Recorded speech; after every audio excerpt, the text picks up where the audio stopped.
Today we have Dr. Emilia Fiske and Jonas Fischer, and they will speak about their graphic novel Toxic. The novel is based on ethnographic research conducted by Dr. Fiske between the years of 2011 and 13. Toxic, the novel, focuses on the Ecuadorian Amazon, where readers encounter contamination in waste pits, soils, and rivers, and come across the stories of people living alongside the industry. Drawing on anthropological and feminist social science approaches to toxicity, the book renders the experimental components of the toxic tour visually. Dr. Fiske and Mr. Fischer will speak a bit more about the story behind the novel and the process of creating the book, as well as the challenges of bridging ethnography and graphic art in science communication work. Dr. Fiske is a cultural anthropologist working in the intersection of medical anthropology, social science studies, and environmental humanities. She has a PhD from the University of North Carolina at Chapel Hill and is a research fellow at the Institute of History and Ethics in Medicine at TUM. Jonas Fischer is a graphic designer, illustrator, and comic artist from Kiel. He collaborates with friends, classmates, peers, and designers and scientists from a variety of disciplines. His work has led him to Moldova, Ecuador, as well as many towns in Germany. Welcome again to our colloquium, and Dr. Fiske and Mr. Fischer, the room is yours. Well, thank you so much, Paulina, and thank you to everyone for coming today. It's really a pleasure of ours to get to share our work with you. Jonas is going to share our presentation if he has the Zoom possibilities. I think so. Yeah, so you should now see my keynote and you should see the first slide now. Perfect. Okay, great. Let's go. So this is a project which, as Paulina mentioned, is derived from my ethnographic research, but really the spark for it happened during a research stay of mine at the Rachel Carson Center in Munich. So it's also nice to be able to share this with some of the Munich community. And we're going to talk today about the process of making that. And then we'd love to have comments and questions and discussion about choices within that process and what this means as a science communication project and more. So to jump in, we do need to provide just a tiny bit of background on sort of the setting for the research.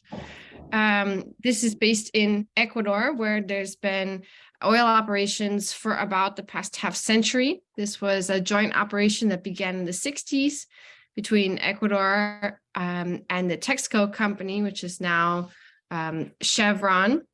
There was rampant dumping of crude oil and other sort of egregious pollution through industrial choices to save money during these operations, which resulted in major health problems for indigenous and settler communities in the region. And over the course of their 20-year contract, Texaco drilled over 300 wells, built 18 production stations within the region that were then taken over by the state company and are still operated today, both by the state company as well as additional oil fields that are operated by multinational companies since then. Next slide. Then towards the end of the Texaco's contract in Ecuador in 1993, lawyers filed a class action lawsuit against Texaco on behalf of people who were living in the region, asking for reparations for environmental, health, and cultural damages. Many of you may have heard of this suit. It's gotten a lot of international press. It's been written up in many articles. There was a documentary film made on it called Crude by Joe Berlinger. There have been a number of books written as well. So it's really brought an unprecedented amount of attention to the region. In 2011, a court in Ecuador found Chevron, which had since then purchased Texaco, guilty, and the company was fined $9.5 billion. The legal case is a very convoluted and complicated history, which I'm not going to discuss. But suffice to say that because of various countersuits, the plaintiffs have not been able to collect on this suit, despite the ruling in their favor in 2011. And oil has remains a very contentious object in Ecuador. So it brings in a lot of revenue for the state, but it has continued to be a source of struggle, both over issues around health, also indigenous territory and contamination. Next slide. So as part of my research, one of the major points of focus was on toxic tours.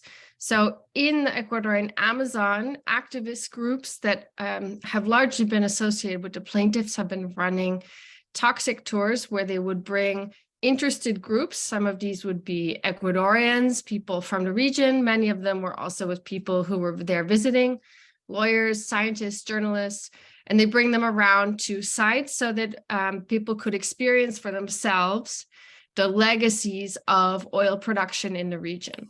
So I went on dozens of these tours working with a man named Donald Moncayo, and was really fascinated by the ways in which this encounter with toxicity, when narrated through the experiences of somebody who's lived in the region, can sort of create this moment of encounter for people whose lives are largely distant from contamination, distant from oil operations.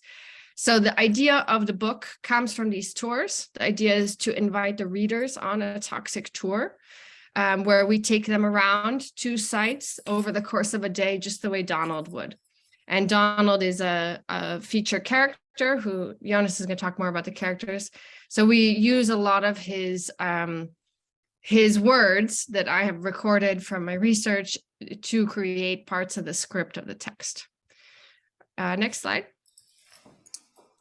So this is a slide that's mostly about sort of the process that we've been working on this now for about 4 years.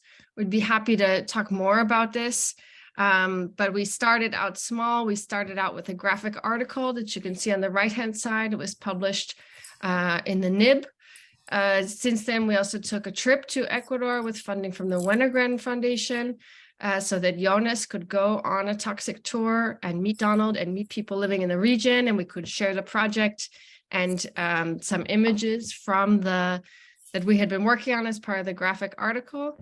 And we recently had an excerpt of the book published in Strapazin, which is a German language comics magazine. So we'd be happy to talk more about some of these sort of intermediate steps leading up to the book, which will be published with the University of Toronto's ethnographic series at the end of this year. So I'm going to turn it over to Jonas now, and we're going to dedicate the rest of the time to showing you images from the book and talking about how we build the story and some of the choices along the way. Okay, so in the book, so over the course of the book, these characters that we've built go on a toxic tour and experience a toxic tour. And so in the beginning of the book, they all arrive in Lago Agrio in Ecuador. So we introduce them one after the other and also introduce their backstories a little bit. And so each character has like this backstory and information about them, character traits that allow us to talk about like different aspects of oil in Ecuador, different parts of the toxic tour. We make them process things differently and experience things differently. So the first character we introduce is Angela, a woman from the US who lives close to oil infrastructure herself and is like super interested about Donald's work and other like activism in the Amazon. So through her, we can talk about activism and like about the outsider's perspective on oil, and also about oil as a like global phenomenon or issue. Then we have Elena, a young woman from Ecuador who lives on the coast. So this is her first time visiting the Amazon, and she has this very idealized image of the jungle, of the rainforest, and then has to come to terms with like the flip side, or like what oil extraction has done to this place. Then we have Gianluca, who's like an aid worker from Italy, who has been working and living in Lago Ario for a while.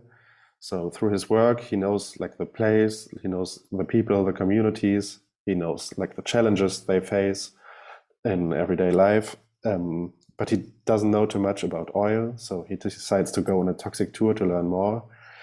And we made him this rather skeptical and super factual guy, who at first kind of resists as seeing oil as the as one of the as the source for certain problems in the region. So these three characters are all fictional. They're based on based on different. They're like a mix of people, but in the end they're fictional. And then these two, Donald and Leonella, aren't fictional. So Donald is the tour guide that activist that Amelia worked with, and Leonella is his young daughter who has since grown up, but in our book she's very young. So they are based on real characters, and we try to incorporate some of their real character traits. So Donald is obviously very serious when he talks about oil, but is also like a very fun and likable, very jolly character who jokes around all the time. And well, Leonella is a young child who's very timid at first, but then is also a real fun character. So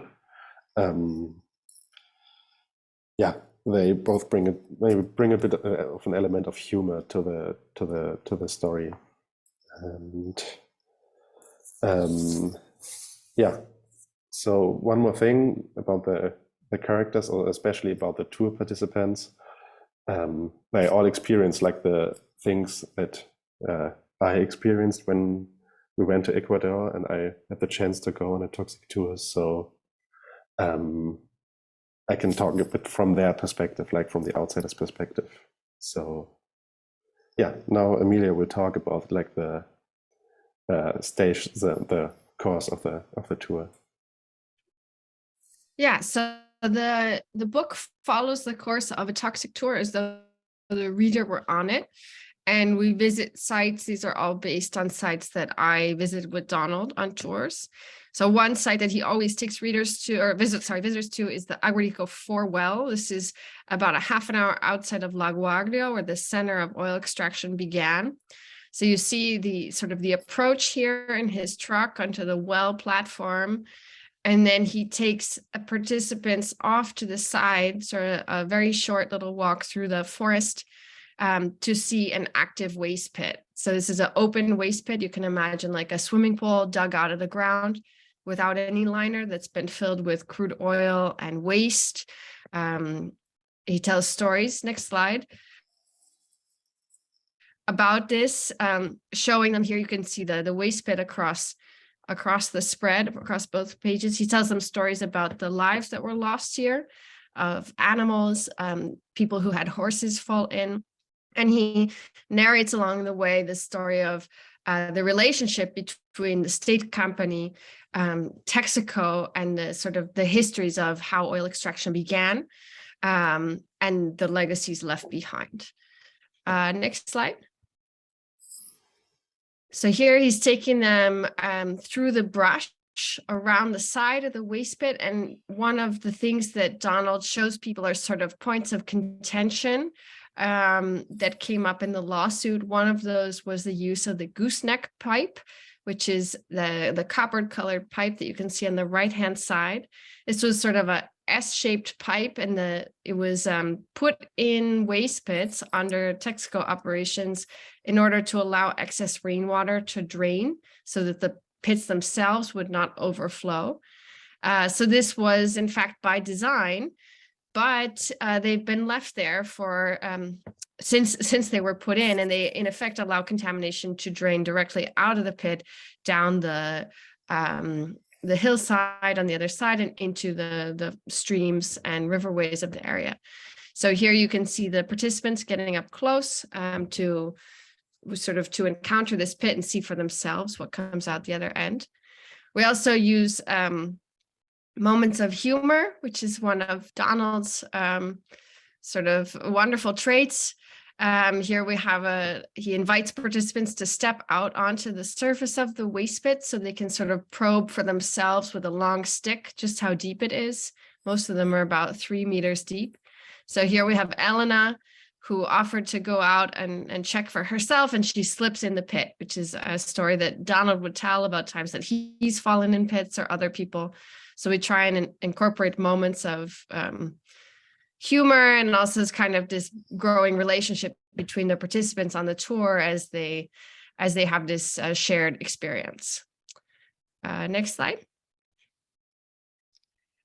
Another sort of strength of the graphic novel format is that you can change perspective, right? So here on the right-hand side, we're standing as though we're at the bottom of a pit looking up, which is, of course, something that you couldn't do on a tour, but it does help to sort of render these moments of reckoning with the quantity of contamination that's been left behind, for example, in visual format.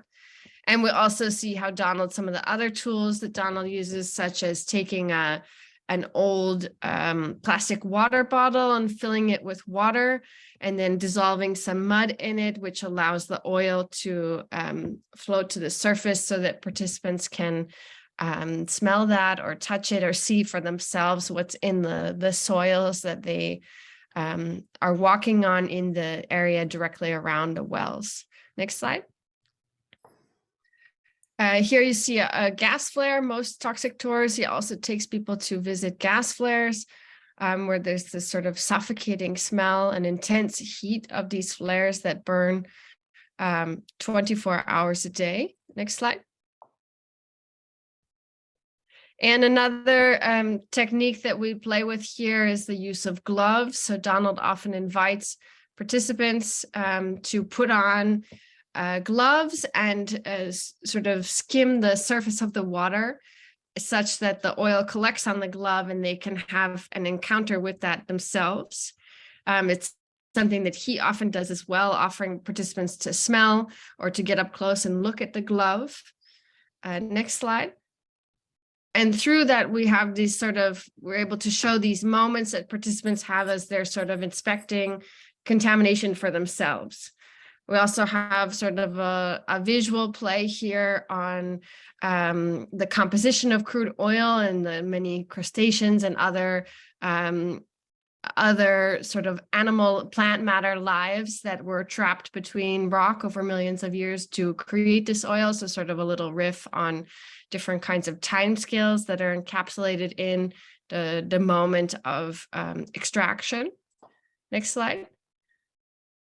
And the idea is that that's all a sort of an up-close look at the glove. And then you see them here leaving the pit on the right-hand side with sort of a moment where as they're walking out of the forest, they find that there are black handprints, oily handprints all over the trees. So then this is sort of another chance we take within the novel to sort of use the graphic form to play on this idea of contamination and responsibility, contamination and denunciation, in order to sort of evoke some of these questions around sort of what's reality and what people actually encounter as they're going on a tour. Next slide. And then another key component of these tours involves encounters with people who live in the region. So here they take a stop at a woman's home who Donald knows and works with, and she starts to tell for the participants on the tour her story and sort of the sense of becoming surrounded by oil wells and oil installations as she was a settler in the region in the 1970s. So on the left, they kind of sort of crowd her out in the picture. And then her own struggles with health problems as a result of the contamination. Next slide. And finally, the ways in which she and many other people invoke other people's lives who have been lost and other people's stories along the way. So this was one of the ways that we use visually to sort of grapple with these very intimate, very painful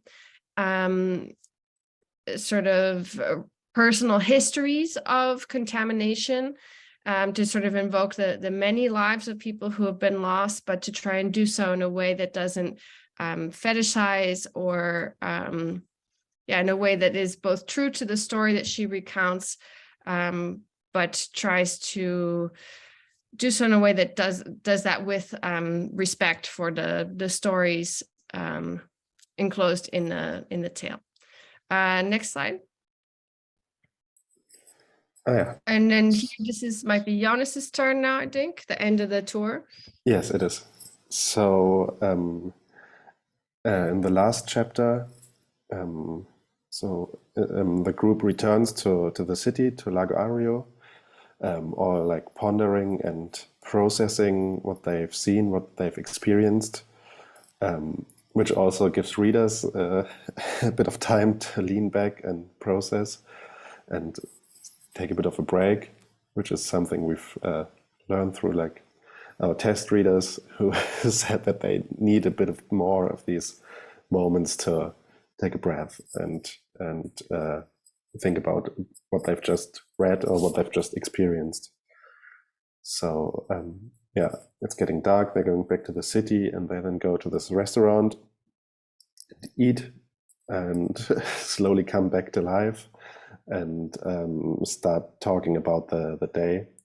So they talk about things like the apparent contradiction of oil being an issue in the region, also being a big employer, and they talk a lot about the meaning of home. And Donald talks about his hopes and dreams for the region, for Ecuador, and he talks about how oil has started to move to different parts of the country, how this region is entering like a period of post-oil. Then their conversation slowly fades. We see them saying goodbye, going back to their places, to their homes, to their hotel rooms. And the three guests, the tour participants, then slowly drift off to sleep and all have these very intense dreams, almost like nightmares, that once again show how they experienced the tour, what parts were most striking to them, how they try to process what they've seen. So this chapter with the discussion in the restaurant and with the dreams hopefully helps to answer some of the questions that the readers might have had through the book, or helps clarify some things, or helps put things into perspective, or to shine a different light on certain aspects and issues. And that gives information, and also hopefully gives an outlook that isn't too grim, but also slightly hopeful. And then the book ends with the next morning, with all the characters going about their way, like Gianluca going back to work, Angela flying to the next place, Elena going on a tour to see like all the beauty of the Amazon. And and this is the last pages with Donald and Leonella getting ready for the next day to do the next tour. And it ends with them saying that hopefully one day they won't have to do these tours anymore. So this is how it ends. And back to Amelia. And we should mention also that, so we're still in the process of finishing the artwork. So the last few pages you saw that weren't fully colored, those are still either draft or on their way to being final artwork. So our hope is that this book will help to engage readers, like undergraduate students, on these complex issues around toxicity, extraction, in the future, and sort of to push thinking around what should we do when we're living in a world that it's no longer possible to think about toxicity in terms of containment, but rather we need to contemplate other ways forward. And we're hoping that this will also sort of through the portrayal of the participants' encounters with contamination. This will also prompt readers to think about their own relationships, complicities with this kind of extraction and consumption, both in places like the Amazon, but also places much closer to home. And this last slide. So thank you so much for your time and for letting us present our work. And as we said before, we're really, really excited to hear your comments and questions and have a conversation with everyone.